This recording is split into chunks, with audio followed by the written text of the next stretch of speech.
आज मेरे साथ है the all new Yamaha Ray ZR street rally edition. Top of the variant है ये। आज के इस वीडियो में बात करने वाला हूँ कि इस वेरिएंट में आपको क्या स्पेशल और अलग मिलता है as compare to another Ray ZR models जो कि अवेलेबल है शोरूम पे। Also we will be talking about braking, suspension, engine के रिलायबिलिटी और इंजन के पावर फिगर कैसे हैं, क्या आपको ये 2025 में कंसीडर करना चाहिए, सीटिंग कंफर्ट कैसे हैं, आपको अंडर सीट स्टोरेज कितना मिलता है इस हाइब्रिड वाले मॉडल पे, और लेग रूम वगैरह कैसे मिलते हैं, सबके बारे में आज बात करने वाले हैं। Before I start this video I would like to thank Akshat Kumar जो कि मेरे सब्सक्राइबर हैं। उन्होंने अपना स्कूटर दिया है ताकि मैं इसको रिव्यू कर पाऊँ। A big shout out to him. So now without any further delay let's begin this review.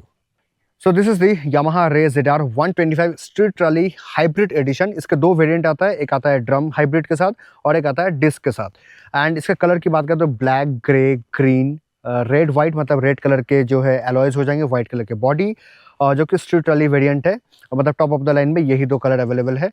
अभी अगर सबसे पहले बात करें तो यहाँ पे आपको जो है ब्लू कोर हाइब्रिड का बैजिंग दिया गया है, विंडशील्ड दिया गया है, एक हैंड गार्ड दिया गया है जो कि थोड़ा सा फ्लेक्सिबल है। आई एम नॉट श्योर ये कितना आपको सेफ गार्ड करने वाले हैं। इंडिकेटर्स दिए गए हैं जो कि हैलोजन बल्ब के साथ आते हैं। यामाहा का बैजिंग है। जो रैली एडिशन है, जो टॉप मॉडल है, उसमें आपको कुछ इस तरीके का DRL दिए गए हैं। अगर ये थोड़े से लो वाले वेरिएंट होता है तो यहाँ पे आपको जो है इस तरह का कुछ एक LED लाइट यहाँ पे दिया जाता है। इसके हेडलाइट हमेशा ग्लो नहीं होते बिकॉज ये जो है DRL का काम करता है। जो दूसरे वाले मॉडल है जहाँ पे यहाँ पे लाइट जलता है उसके हेडलाइट एनी टाइम वो ग्लो होते हैं। सामने की तरफ नंबर प्लेट होल्डर दिए गए हैं। ये क्रैश गार्ड वगैरह जो है ये ओनर ने अपने पैसे से लगाए हैं, ये आपको फ्री ऑफ कॉस्ट कंपनी से नहीं मिलता है। LED हेडलैम्प है। लुमेंस उतने कुछ खास नहीं है but at least you can ride it on the city. रे ZR का यहाँ पे आपको बैजिंग दिया गया है। इस तरफ जो है ये एल्यूमिनियम प्लेट दिया गया है, बाकी मॉडल्स में ये चीज़ नहीं रहते हैं। यहाँ पे स्टिकरिंग दिया गया है। एलॉय जो है यहाँ पे आपको मिलता है 90 12 इंचेस एलॉय के साथ 190 mm का आपको डिस्क देखने को मिलता है सामने। डिस्क के बाइट्स वगैरह कैसे वो मैं आपको चलाते समय रिव्यू देने वाला हूँ। एंड यहाँ पे आपको UBS मिलता है, मतलब यूनिफाइड ब्रेकिंग सिस्टम मिलता है जो कि यामाहा की तरफ से है। सामने की तरफ आपको टेलीस्कोपिक सस्पेंशन दिए गए हैं जिसके डैम्परिंग काफ़ी अच्छे हैं। गड्ढे वगैरह से अगर आप जाते हो तो आपको बिल्कुल भी हार्श फील नहीं होता है। सामने आपको मैक्सिस का टायर दिया गया है। ये रैली एडिशन है जिसकी वजह से यहाँ पे आपको जो है रैली ऑफ रोड, मतलब dual purpose rally of road वाले टायर आपको दिए गए हैं सामने और पीछे दोनों तरफ। इस तरफ अगर देखें तो यहाँ पे आपको जो है फ्लोरबोर्ड देखने को मिलता है। ये फ्लोरबोर्ड थोड़ा सा साइज में छोटा है as compare to other scooters in the 125 segment, but I feel it is adequate enough to keep your leg room, या फिर आप यहाँ पे बैग वगैरह अगर आप रखना चाहते हो तो आप रख सकते हो। यहाँ पे आपको ये एक्स्ट्रा एक होल्डर दिया गया है जो कि आपको एक्स्ट्रा परचेस करके लगाना पड़ता है। रेस्ट फ्लोरबोर्ड है एंड सीट जो है काफ़ी कंफर्टेबल है। पिलियन के लिए भी सीट के रूम जो है काफ़ी अच्छे हैं, राइडर के लिए भी काफ़ी अच्छे खोल देते हैं। सो अंडर सीट आपको स्टोरेज मिलता है 21 लीटर्स का, और जो कि नॉन हाइब्रिड मॉडल है उसमें आपको 24.4 लीटर का आपको सीट स्टोरेज मिलता है। यहाँ पे आप अपने एक छोटे से हेलमेट को रख सकते हो।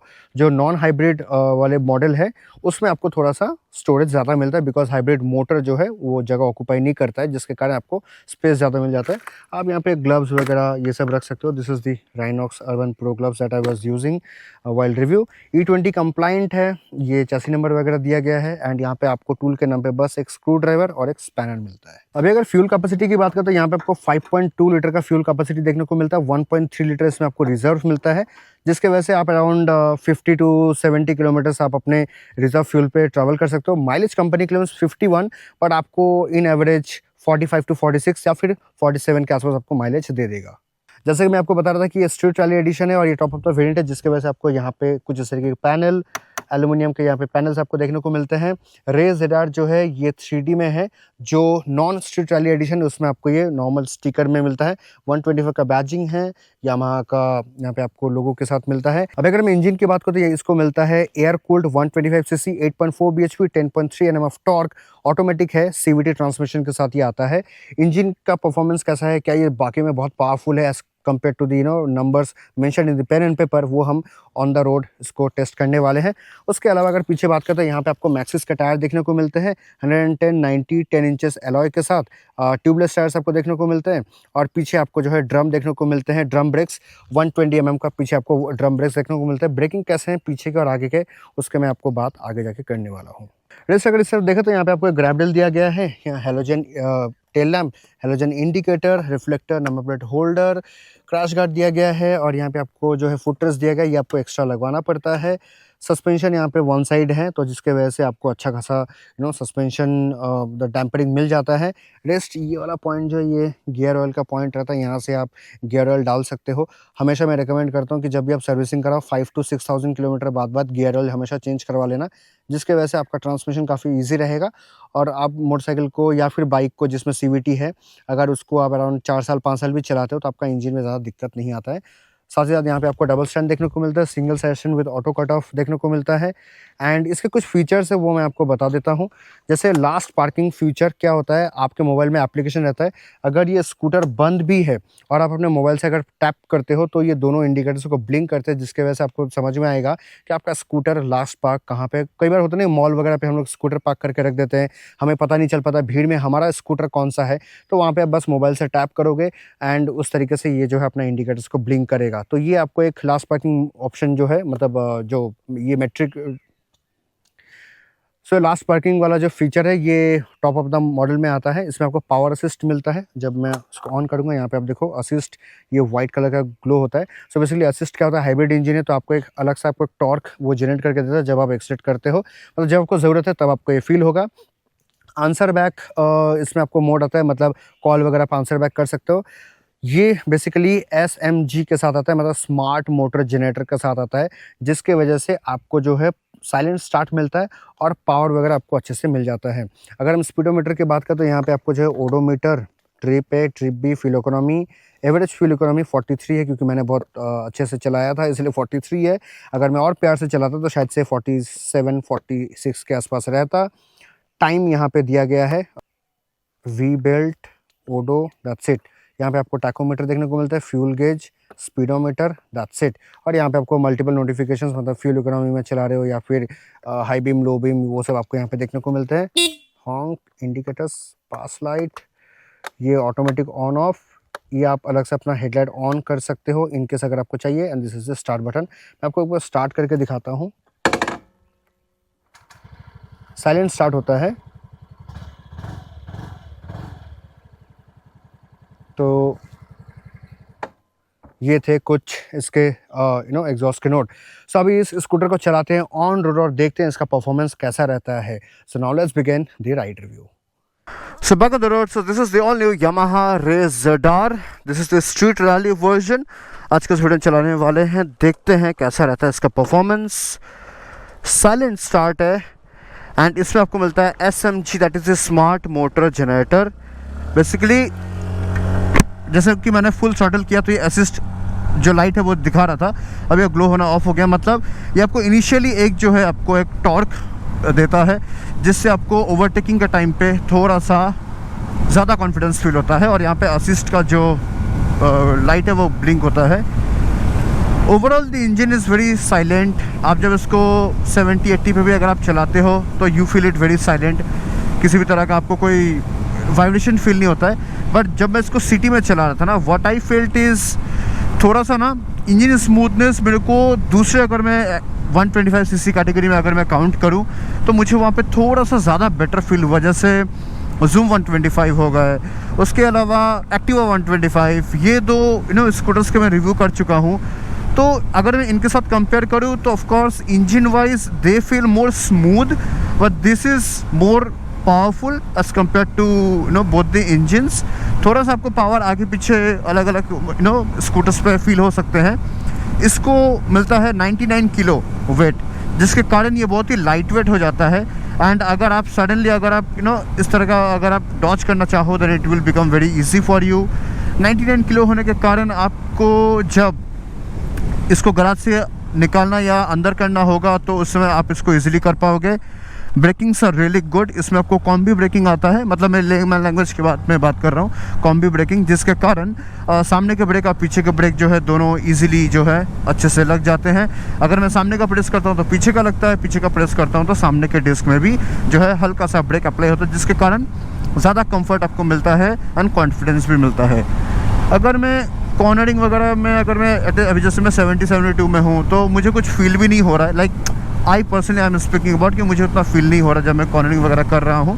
तो it feels very light, very smooth engine. What I feel that Yamaha is Yamaha. Like there are very few brand that can get in neck to neck competition with Yamaha. So जिसकी वजह से मैं यही कहूँगा कि अगर आपको long term एक इंजन चाहिए then I feel Yamaha is the one that you should be considering. हालांकि मैं ये नहीं कह रहा कि बाकी कोई और ब्रांड नहीं है, और भी ब्रांड्स है, but in my opinion, in my personal opinion, I would say Yamaha is something that I will always vouch for. Now when it comes to the cornering, handling, I would say अगर आपके tyre pressures अच्छे हैं, जैसे इसमें rally tyre मिलते हैं, दूसरे वाले मॉडल में आपको रैली टायर नहीं मिलता, जिसके कारण नॉर्मल टायर होने के कारण आप उसमें कॉर्नरिंग वगैरह कर सकते हो। रैली टायर का एक खासियत ये, मतलब कंपनी जो कहते हैं वो ये कि आप अगर थोड़ा सा अगर ऑफ रोड पैच या फिर आप अगर थोड़े से मडी स्लशी एरिया से अगर आप जाते हो तो ये आपको थोड़ा इजी फील करवाता है। मतलब आपका मिट्टी में जो है टायर्स वगैरह स्कीड नहीं होते हैं। It gives you that confidence where you can move out of that patch. So ये मुझे एक फील होता है कि रैली टायर में आपको ये एक एडवांटेज मिलेगा। सेकेंड, रैली टायर के एक डिसएडवांटेजेस भी हैं, जैसे इस तरह के पथरीले वाले रोड जहाँ पे छोटे छोटे पत्थर है, वहाँ पे अगर आप कॉर्नर करते हो तो रैली टायर के ग्रिप्स के लेंथ थोड़े लंबे होते हैं, जिसके कारण वो आपको हो सकता है कई पॉइंट ऑफ टाइम में वो आपको ग्रिप लूज़ भी करवा दे। होंडा हाइनेस मेरे सामने है, इसको देखते हुए अगर मैं कहूँ, जब मैं होंडा हाइनेस चला रहा था at that point of time what I felt is, जब मैं इसको चला था एक MRF का टायर था, वो टायर पे मैं हमेशा कंप्लेन कर रहा था कि ये टायर में मुझे कॉन्फिडेंस नहीं मिल रहा है, बिकॉज ये टायर पे जो है मुझे टायर्स छिटकता हुआ फील हो रहा है। तो सेम ये वाला रैली टायर है, but this is a Maxxis tyre. तो मैक्सिस का टायर्स भी मैं इस्तेमाल कर चुका हूँ on my KTM and I feel yes Maxxis tyres are good, but only until and unless उसके टायर के जो ग्रिप्स है वो बहुत बड़े हैं, एंड अगर वो घिस चुके हैं then it will become a hectic for you, because उस समय क्या होता है साइड में ज़्यादा ग्रिप होता है, सेंटर में नहीं होता, जिसके कारण इम्बैलेंस हो जाता है। सो रैली टायर्स अगर आप ऑफ रोडिंग वगैरह नहीं करते हो then I don't recommend. Scooter में बना के आपको दे रहे हैं, लगा के दे रहे हैं, that is a company call, but yeah I mean like once it is used you can shift to another tyre in my opinion. ये मैं आपको मेरा ओपिनियन दे रहा हूँ। रेस्ट स्कूटर लाइट वेट होने के कारण ना मैं अगर कॉर्नर वगैरह करता हूँ तो मुझे कोई भी दिक्कत नहीं हो रहा है, although I am feeling very nice because I don't need to counter the heavy balance of a scooter in this situation. I mean like of course Yamaha Race ZR is at a plus point of a weight, क्योंकि बाकी जो scooters होते हैं ना उसके wait थोड़े से ज़्यादा होते हैं in the competing segment, but Yamaha Race ZR 99 kilo का होने के कारण it is good. What I felt is इसका जो फ्लोर बोर्ड है ना थोड़ा छोटा है। लाइक अगर आप स्कूटी को इस्तेमाल करते हो अपने हाउस होल्ड के सामान को लाने में या फिर ये सब करने में, then I feel Yamaha ZR में आपको थोड़े से कम रूम मिलते हैं। लेग रूम का बात कर रहा हूँ एज़ कम्पेयर टू अदर, जैसे एक्टिवा 125 में आपको थोड़ा ज़्यादा लेग रूम मिलता है, जूम 125 में फिर कम मिलता है। So there are other scooters जिसमें आपको अच्छे लेग रूम मिलते हैं, और there are few which is a bit compromising when it comes to the leg room. Let me overtake, yeah so when I am overtaking ये assist शायद से कुछ ही बार आपको दे पाता है, क्योंकि एक मोटर होता है जो आपका एनर्जी को वापस से करके देता है। सो हाइब्रिड इंजन में यही होता है। सो कंटिन्यूसली अगर आप भगा के चला रहे हो then I don't think so ये असिस्ट आपको बार बार दे पाएंगे। ये एक ही टाइम आपको देगा जब आप रुक जाओगे या फिर आप किसी ट्रैफिक सिचुएशन पे हो, आप रुके हुए हो, तो मोटर जो है आपको एक अलग सा पुश देगा जो आपको थोड़ा सा हल्का फील होगा when you will be riding this scooter continuously. Okay, so rest अगर मैं बात करूँ स्पीडोमीटर की, तो स्पीडोमीटर इज़ प्रीटी सेम। जैसे मैं एक रेस ZR चलाता हूँ ऑन लोकल, तो उस दौरान उसका भी स्पीडोमीटर सेम है, बस में इको मोड वगैरह दिखाई देता है। रेस्ट इसमें आपको थोड़ा सा यहाँ पे बैजिंग वैजिंग दिया हुआ है, असिस्ट का यहाँ पे लोगो है। रेस्ट अगर मैं ट्रैक से, जैसे यहाँ पे रेलवे ट्रैक से इसके ऊपर से अगर मैं जाऊँ, और अगर मैं थोड़े से बैड पैच ऑफ रोड से भी अगर मैं जाऊँ, तो सस्पेंशन डैम्परिंग भी काफ़ी अच्छा है, चाहे सामने के हो चाहे पीछे के हो, it feels good. And tyre के प्रेशर आपका बहुत इंपॉर्टेंट फैक्टर होता है। अगर टायर के प्रेशर ज़्यादा होंगे तो आपको ज़्यादा बम्पी राइड फील होगा, एंड अगर आपका टायर के प्रेशर नॉर्मल है जितना कंपनी कहती है वो डाल के रखोगे तो आपको ज़्यादा ईजी फील होगा। अभी मैं अगर आपको एक सलाह दूँ ना मेरा, वो आप हमेशा याद रखना, जब आप पहाड़ों में आते हो ना आप हमेशा ऐसे ट्विस्टीज़ पे रहते हो, मतलब आप हमेशा बॉडी को लीन करते हो। स्कूटर का या बाइक का बॉडी हमेशा लीन राइट की तरफ या लेफ़्ट की तरफ रहता है, चाहे ये मोटरसाइकिल हो या स्कूटर, मैं दोनों के लिए बता रहा हूँ। हमेशा एटलीस्ट 1 नहीं तो मैक्सिमम 2 PSI अपने टायर्स का थोड़ा कम रखना, जो आपका प्रिस्क्राइब्ड है। जैसे मान लो इस स्कूटर का है 29 सामने, पीछे मान लो 35 है, तो मैं हमेशा जब भी पहाड़ों में आऊँगा तो मैं इसको 34 और 28 करके आऊँगा, या तो मैक्सिमम मैं 27 कर दूंगा और पीछे का मैं अराउंड वही 27 का कर दूंगा, या अगर 36 है या 35 है तो मैं 2 PSI कम रखूँगा या 1 PSI कम रखूँगा। इससे क्या होगा, जब आप कॉर्नर करोगे, जब आप लीन करोगे, उस समय आपको थोड़ा कॉन्फिडेंस फील होगा। अगर आपके टायर में ज़्यादा हवा है तो क्या होगा, जब आप उसको चलाओगे आपके टायर स्कीड होने के चांसेस भी हो जाएंगे। अगर आपके टायर के एयर प्रेशर थोड़े से कम रहेंगे तो आपको ग्रिप अच्छा मिलेगा साइड वॉल्स से।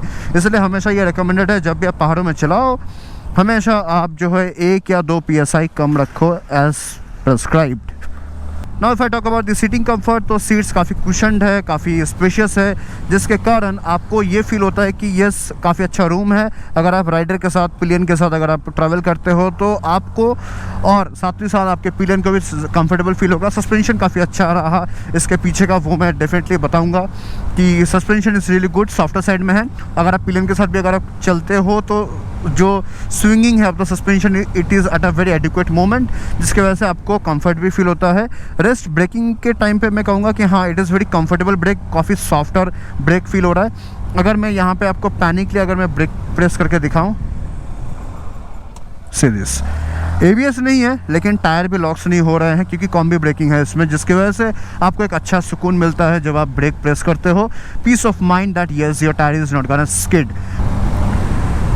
Now talking about the engine, engine के जो BHP जो टॉर्क है, that is I feel a bit under power what I felt, क्योंकि मार्केट में आज के रेट में दूसरे भी मशीन्स हैं, दूसरे भी इंजन्स हैं जो इससे थोड़ा सा ज़्यादा BHP या टॉर्क प्रोड्यूस करता है, जिसके वजह से उनका थ्रॉटल रिस्पॉन्स ज़्यादा बेटर है।